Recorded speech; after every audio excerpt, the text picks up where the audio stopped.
কাটোয়ায় রেলের জমি জবরদখল মুক্ত করতে বৃহৎ উচ্ছেদ অভিযানে নামল রেল কর্তৃপক্ষ।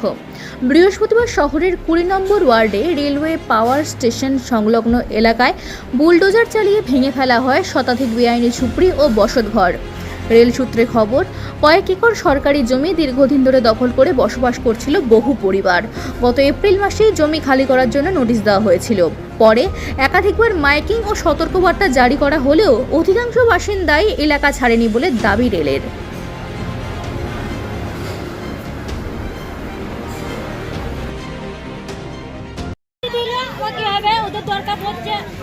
এর আগে আপনাদের জানিয়েছিল? এর আগে অনেকদিন আগে জানিয়েছিল। কতদিন ধরে আছেন এখানে? তাহলে এখন কোথায় যাবেন?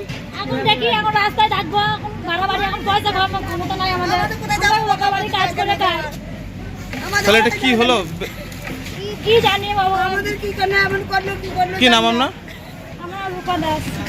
আমার সাহেব অনেক কদিন থেকে নোটিশ দিয়েছিলেন, আমরা তো এই বিরুদ্ধে গিয়েছিলাম পার্টি অফিসে, সব জায়গায় ছিল, সবাই আশ্বাসন দিয়েছিলেন যে ঠিক আছে 1 মাস পর হবে, 1.5 মাস পর হবে, ওই জন্য সবাই রেখেছিল।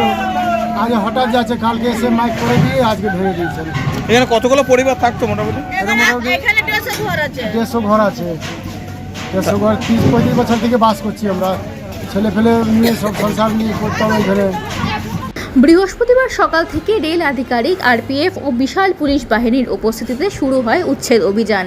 মুহূর্তের মধ্যে বুলডোজারের আঘাতে মাটিতে মিশে যায় বহু ঘরবাড়ি।